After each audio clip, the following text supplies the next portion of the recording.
Good morning students. Zoom meeting में हमने unit number 3 जो है डिमांड वो स्टार्ट किया था।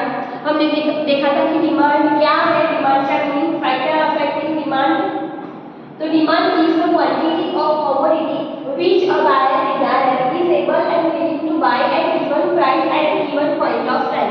हमने देखा था कि डिमांड की शॉर्ट फॉर्मूला देखी थी। ये डिमांड क्या है? तो demand is equal to desire plus ability to pay plus willingness. If any of these three components elements is missing, there is no considered as economics in demand. जो ત્રણમાંથી એક પણ મિસિંગ હોય તો આપણે એને ડિમાન્ડ કહી શકીએ નહીં. ત્યારે કેટલા ફેક્ટર છે? 5 ફેક્ટર. તો demand is thus determined by 5 factors, namely desire, willingness to buy, ability to pay, particular price at a particular point of time. 5 factor है। जो 5 फैक्टर है वो क्या है? फर्स्ट है desire, सेकंड है willingness to buy, थर्ड है ability to pay, particular price and particular point of time. हमने देखा है कि फैक्टर अफेक्टिंग डिमांड क्या है, जो हमने जूम मीटिंग में देख लिया है। एक बार हम रिपीट कर लेते हैं। तो price of commodity and services, हमने देखा है कि प्राइस ऑफ कमोडिटी क्या है। तो उसके एक फॉर्मूला है कि when the price goes up, when the price goes up the demand क्या होता है? Goes down. And when the price जो है वो गोस डाउन द डिमांड क्या होगा? Goes up. જ્યારે પણ કોઈ પણ વસ્તુ હોય, જો કોઈ પ્રોડક્ટ હશે એની કિંમતમાં શું થશે? વધારો થશે, અને કસ્ટમર્સ કેવા થવાના? ઓછા થવાના। અને જ્યારે એની વસ્તુ જે છે એની કિંમત કેવી થશે? સસ્તી થશે, ત્યારે એને ખરીદનારા કેવા થવાના? વધવાના। તો એ અસર કરે છે ફેક્ટર અફેક્ટિંગ ડિમાન્ડ। અધર ડિટર્મિનન્ટ્સમાં हमने देखा था कि taste and preference of consumers, income of consumer, પછી price of related goods, price of substitute goods, complementary goods. Okay, हमने यहीं से स्टार्ट करना होगा डिमांड फंक्शन। यही तक हमने जूम मीटिंग में किया था, size and demographic profile of population. तो डिमांड फंक्शन क्या है? The causes effect relationship between variables can be expressed in a functional notation. Demand function specifies functional relationship between demand for a goods and determinants of this demand. It represents that demand for a goods is dependent on many factors. Like हमने देखा कि factors क्या है? तो price of goods है, test and preference of consumer, income the consumer, price of related goods. तो जिसकी formula क्या है? dx = f ब्रैकेट में px py pe py અને u। तो dx = क्या होता है? Demand for commodity x, f = functional notation, px = price of commodity x, પછી price related commodity y, pe = expectation regarding future price, t = taste and preference of the consumer, y = consumer income, u = other factor। तो law of demand most timely question है कि law of demand क्या है? The principle explaining the relationship between price and demand for a good keeping the effect of all the other determinants as constants is called the law of demand. जो price है और जो demand है वो क्या करता है? अफेक्ट करता है, उसे हम क्या कहते हैं? कि law of demand. In this law price is called as variable and demand is affect variable. This law was present by professor Alfred Marshall and it express an inverse relationship between price and demand. इन price जो है और demand है उसमें क्या है? Inverse relationship between है। जो लॉ ऑफ डिमांड है किसने दिया है? Professor Alfred martial. क्या है कि when other factor influencing demand remain unchanged, if price of goods falls, it demand expand। ये जो इन्वर्टेड कॉमा में लिखा है वो हमारा है लॉ ऑफ डिमांड। तो if price of good falls, जो कोई वस्तु છે એની ગુડ્સ છે એની કિંમત કેવી છે?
By joining these points, we get the demand curve DD, its slope downward from left to right, indicate the inverse relationships between price and demand. जो A, B, C, D और E है, जो points है, क्या किया है, joining किया है, उसका नेम क्या दिया है हमने, D और B. जो लाइन है वो क्या है, डाउनवर्ड है, इट और लेफ्ट टू राइट है, तो जो इंडिकेट करता है कि inverse relationship between price and demand. At a point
और यूनिट्स क्या है 1 2 3 4 5 है।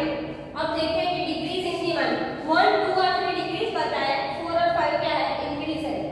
क्यों इंक्रीज बताया? 3 है, इससे ज्यादा डिक्रीज है, 3 से डिक्रीज है, 3 और 3 सेम है, 3 से 4 क्या है ज्यादा है, 3 से 5 क्या है ज्यादा है। तो हमने क्या बताया इंक्रीज इन डिमांड। तो हम यहाँ बताते हैं कि देखो 3 तो कांस्टेंट रहेगी, लाइन दो जो है कांस्टेंट रहेगी, 1 2 3 4 और 5 बदलाएगा। तो बी ए और सी हमने यहाँ पॉइंट ए दिखाया है, पॉइंट बी है और पॉइंट सी है। तो पॉइंट ए से बी है जो क्या बताया हमने डिक्रीज इन डिमांड बताया D1 से D2, और ए से सी बताया क्या हमने इंक्रीज इन डिमांड है। डिमांड क्या हुआ है इंक्रीज हुआ है, उसकी प्राइस क्या है 3 है, तो 4 और 5 क्या है इंक्रीज हुआ है। यहाँ हमने एक्सप्लेनेशन दिया है। ओके इंडिविजुअल डिमांड और मार्केट डिमांड क्या है, तो यहाँ से हम देख लेंगे इंडिविजुअल डिमांड क्या है। तो फॉर एग्जांपल हमने दिया है कि प्राइस ऑफ कमोडिटी, प्राइस क्या है कमोडिटी 10 8 6 4 2 है। अब इंडिविजुअल डिमांड किसे कहते हैं? इंडिविजुअल क्या है, फॉर एग्जांपल ए है, बी है और सी है, और उसका टोटल करते हैं। फॉर एग्जांपल ए का, बी का और सी का टोटल करके जो इनकम आती है इसको हम क्या करते हैं मार्केट वैल्यू। यहाँ हमने लिखा है कि demand in economic is also classified individual demand and market demand. Demand को हम क्लासिफाई करते हैं इंडिविजुअल डिमांड और मार्केट डिमांड में। Individual demand is demand of good by individual consumer at a given price at a particular point of time. कोई person है, for example A है, B है, सी है और डी है, इसको हम क्या करते हैं इंडिविजुअल पर्सन है। और मार्केट क्या करते हैं sum total of such individual, sum है इसका क्या करते हैं टोटल करते हैं। For example A B C का टोटल करते हैं, इसको हम क्या करते हैं मार्केट डिमांड। यहाँ हमका एग्जांपल दिया हुआ है कि ए बी और सी इसका टोटल करके हमने मार्केट डिमांड लिखा है। ओके अब क्या करेंगे सबका हमको इंडिविजुअली पहले ग्राफ ड्रॉ करना पड़ेगा, फिर ए बी और सी का टोटल करके हमें दिया है कि टोटल डिमांड, उसको क्या कहते हैं मार्केट डिमांड। तो पहले क्या है तो demand for the commodity, sorry demand curve of person A का दिया है। यह देखो उसकी प्राइस 10 है तो डिमांड कितना है 1, 8 है तो डिमांड कितनी है 2, 6 है तो 3, 4 है तो 4 पे है, 2 है तो 5 है। हमने देखा कि प्राइस लो हुई तभी हमारा डिमांड कैसी हुई हाई हुई। જ્યારે પણ કોઈ વસ્તુ હોય એની કિંમત કેટલી હશે ઓછી હશે તો ખરીદદાર કેવા હશે વધારે હશે। એની કિંમત 2 થઈ ત્યારે કેટલા ખરીદદાર થયા 5 થયા। જ્યારે એની કિંમત કેટલી હતી 10 હતી ત્યારે ખરીદદાર કેટલા હતા ખાલી 1 જ હતા।